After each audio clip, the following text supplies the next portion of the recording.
Riyad As-Salihin, The Gardens of the Righteous, by Imam Nawawi, produced by Respect Graduate School. Chapter 53, Quranic Verses, Remembering Death and Constraining Expectation. Every soul is bound to taste death. So, O people, you will but be repaid in full on the day of resurrection, for whatever you have done in the world. Whoever is spared the fire and admitted into paradise has indeed prospered and triumphed. Know that. The present worldly life is nothing but a transient enjoyment of delusion. Al-Imran 3:185. Has not the time yet come for those who believe that their hearts should soften with humility and submit to Allah to strive in His cause, in the face of Allah's remembrance, the Quran, and what has come down of the truth, the divine teachings? And has not the time yet come that they should not be like those who were given the book before? A long time has passed over them after they received the book, and so their hearts have hardened. And many among them have been transgressors. Al-Hadid 57:16.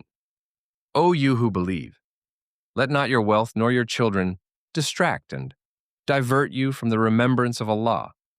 Those who do so, they are the losers.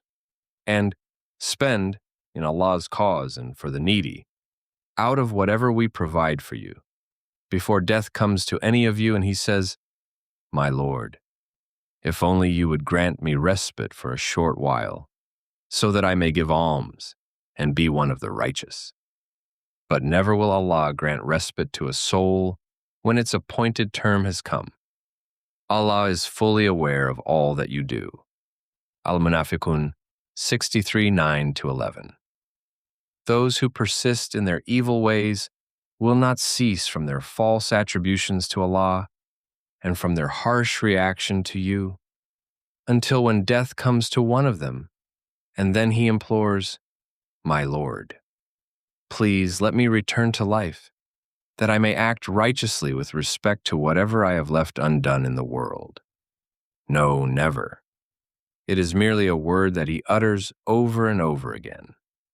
Before those who are dead is an intermediate world of the grave where they will stay until the day when they will be raised up. Al-Mu'minun 23:99. Hadith number 299. Narrated in Sahih al-Bukhari, Wasaya 1. Sahih Muslim, Wasiya 1. Ibn Umar, may Allah be pleased with him, reported that the Messenger of Allah, peace and blessings be upon him, said, It is not right for a Muslim man who has anything to bequeath to spend 2 nights with having a written will in his possession. Ibn Umar, may Allah be pleased with him, said, Not a night has passed since I heard the Messenger of Allah, peace and blessings be upon him, say that without my having had my will with me. Hadith number 300.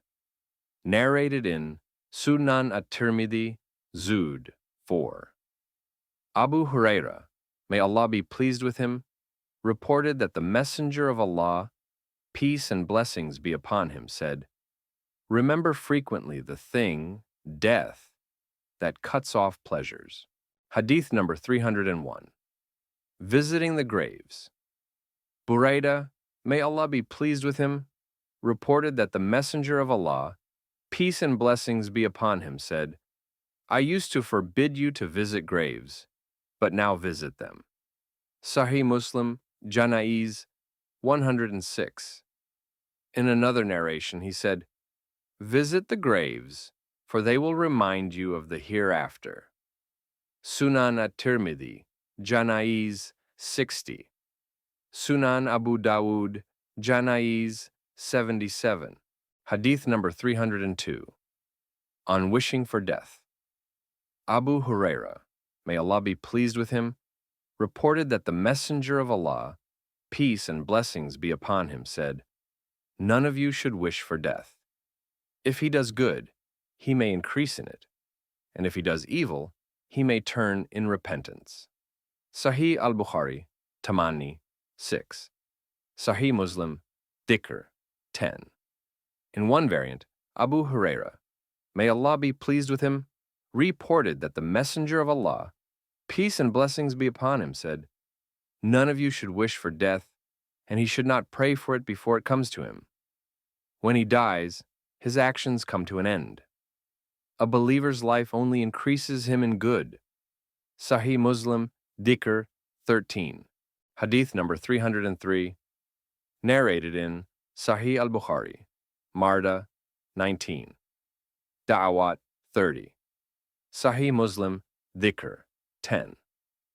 Anas, may Allah be pleased with him, reported, the Messenger of Allah, peace and blessings be upon him, said, "None of you should wish for death because of some harm which has befallen him. If he has got to do something, he should say, 'O Allah, make life if life is best for me, and make me die if death is best for me.'"